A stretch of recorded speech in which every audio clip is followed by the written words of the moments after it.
Leo's insights are presented to challenge, inform, and encourage you in your quest to break free from school-based approaches to education. Building upon a foundation of unschooling, we sincerely hope these insights help you to consider how education can be truly unlimited. The education system is a very big ship with very big inertia. Changing anything within it is very difficult unless something completely unexpected hits it squarely between the eyes. Last spring's COVID-19 pandemic did just that. Last week, I discussed how politics, driven by fear, vehemently opposes any attempt to change things. There's hardly a better example of this than how the education system has resisted adjusting to the changing environment that technology has brought us. This is not to say that technology is not being employed, but that the intransigence of a very large system has largely adopted technology to help maintain the unchanging status quo, which has only increased the cost of delivering the same antiquated and irrelevant programming. Modernizing an old system is not the same as reforming it to accommodate modern times. Throughout my many years as a teacher, I have been consistently frustrated by the non answers I have received for the multitude of questions I have asked. Now, I must admit that this is a sentiment of my own doing. If I simply stopped inquiring, I could be like the masses who unquestioningly accept all things school as it has always been. School is largely seen as a gigantic government sponsored daycare system with few understanding that the government is, through it, freely given the opportunity to make sure all students conform to the official narrative respecting a predetermined secular ideology. Why do the vast majority of people see schools as good things? Because most do not consider what schools have become, nor do they consider the normalization of all things school. Most simply accept the free babysitting service while believing that the school is best able to prepare the children for life. Unfortunately, this attitude is also prevalent within the home education community. Not only do most home educators play school at home, but many simply send their children back to high school so the professionals can properly prepare them for the future.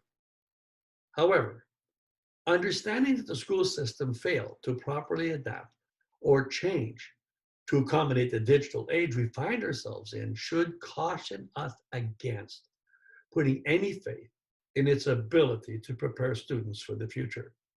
Unless, of course, having the children consume the anti Christian secular humanistic narrative being taught in schools is acceptable. Considering how institutions naturally resist change, we must ask ourselves how anybody can really be considering the future when doing everything possible to resist change. To that question, we should ask, who usually provides the strongest resistance to change? Could it be the very people we entrust to prepare our children for the futures? I remain amazed at how many of my colleagues resisted the employment of computer technology in the 1990s. Some were ready to mutiny. You would think that their very lives were being threatened. Indeed, they were. If one considers how most people see any change to the way things have always been done as an attack on their personal world. Most within the resistance movement completely disregard the fact that computers were here to stay and that the students of that time would be entering a world dominated by digital technology. It was as if that was not nearly as important as their personal fear of changing what had always been done. These folks obviously could not see the impossibility of preparing students for the future when insisting on maintaining the past or refusing to incorporate more modern approaches to education. Actually, Not much has changed since that time. Although many teachers have adopted modern technology within their teaching methods, there has always been that cohort of resistors to change, which has greatly retarded the use of digital technology in the delivery of modern educational programs. The shuttering of all schools during the COVID-19 pandemic put an end to that, forcing every student to stay home, compelled all teachers to use what should have been employed all along. There is nothing like a crisis to introduce change, and in this case, one that was long overdue. Welcome to the digital world that most home educators have long ago adopted.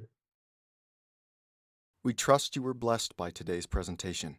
For more helpful information to guide you in your home education journey, please visit educationunlimited.ca and leogaumont.com. Be sure to like us and share us on Facebook.